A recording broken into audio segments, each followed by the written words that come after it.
Neste vídeo estaremos lidando com o que nós denominamos de condicionais do tipo 1. Existem 5 tipos de condicionais na língua inglesa.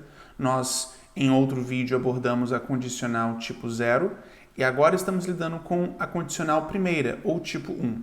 E as condicionais tipo 1 são básicas, essenciais para a comunicação prática na língua inglesa, neste contexto de pré-definição de condições. Então, vamos lá. Primeiramente, vamos aqui nos lembrar sobre o que são condicionais de uma forma geral. Condicionais são sentenças com duas cláusulas, uma cláusula principal e uma cláusula if. As condicionais afirmam que a ação na cláusula principal só pode ocorrer se uma determinada condição na cláusula if for cumprida, ou seja, algo só pode ocorrer se outro também ocorrer, havendo, portanto, uma dependência. Vejamos este exemplo. If we don't hurry, we will be late. Então você tem a cláusula principal aqui, we will be late, e a cláusula if we don't hurry. Ou seja, se nós não nos apressarmos, chegaremos atrasados. Perfeito, então temos aqui um exemplo de condicional. Tendo isso em vista, existem 5 tipos de condicionais, como já dito. Condicionais do tipo 1, que é o nosso foco aqui, são condicionais que usamos para descrever eventos futuros que acontecerão ou é provável que aconteçam. E tudo bem, temos aqui o elemento evento futuro, mas o fato é que nós utilizamos também condicionais tipo 1 para descrevermos fatos, realidades, que tudo bem que de uma forma objetiva podemos dizer que é futuro na gramática, mas simplesmente são realidades incontestáveis, pelo menos na nossa opinião, em inglês. Então, vamos ver aqui exemplos. Essas sentenças são baseadas em fatos, como já dito. Portanto, fazemos afirmações sobre o mundo real ou damos posicionamentos realistas sobre uma circunstância. Então, vejamos este exemplo. If you don't study, you will fail the exam. Se você não estudar, você irá falhar no exame. Às vezes, o fato é que você pode sim passar em um exame sem estudar, mas a probabilidade é baixa, então a realidade mais provável é que você irá falhar. Então temos o if, sendo uma pré-condição, e utilizamos o simple future, ou seja, uma sentença com will, que diga de passagem, o will indica aquela ideia de alta probabilidade mesmo. Se você tem uma sentença com will, seja num contexto de pré-condição, ou seja, em qualquer outro contexto na língua inglesa, a ideia que você está expressando é que existe no mínimo 80% de probabilidade de algo ocorrer. Então, nada mais lógico do que o will estando aqui sendo utilizado também para expressarmos o que nós denominamos de condicionais do tipo 1, que são utilizados para expressarmos fatos, não é? Tendo isso em vista, vamos continuar. É necessário, portanto, usarmos o presente simples na cláusula if e o futuro simples, ou seja, will, na cláusula principal. Observe que a ordem das cláusulas principal e if não é fixa, ou seja, primeiro pode vir if e depois a principal, ou primeiro pode vir a principal e depois if. Entretanto, quando começamos a sentença com a cláusula if, precisamos de usar uma vírgula. Então, vejamos aqui aquele exemplo que tivemos aqui. If you don't study, you will fail the exam.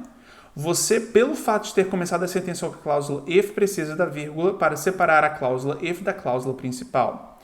Se tivéssemos começado com a cláusula principal dizendo you will fail the exam, simplesmente continuaríamos a sentença dizendo if you don't study sem a necessidade de vírgula, tudo bem?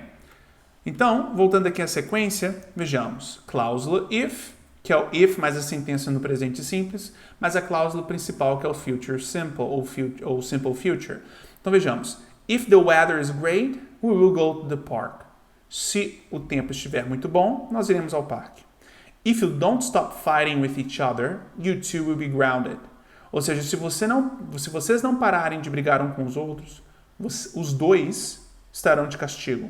Ou seja, isso daqui é uma mãe falando para os seus filhos que estão brigando. Tudo bem? Percebe? Perfeito. Agora, vamos ver. Observe que é possível usar outros tempos presentes. Por exemplo, o presente contínuo ou presente perfeito na cláusula if. Então, vamos ver aqui. If you're going, I will go too. Aqui, então, temos o fato de que temos a sentença com um if, ao expressar aquela ideia de fato, também nos permitindo utilizar o presente contínuo.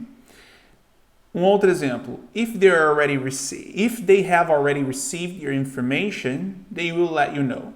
Ou seja, se eles já tiverem recebido as suas informações, eles vão deixar você sabendo. Então, o fato é, temos uma certa flexibilidade.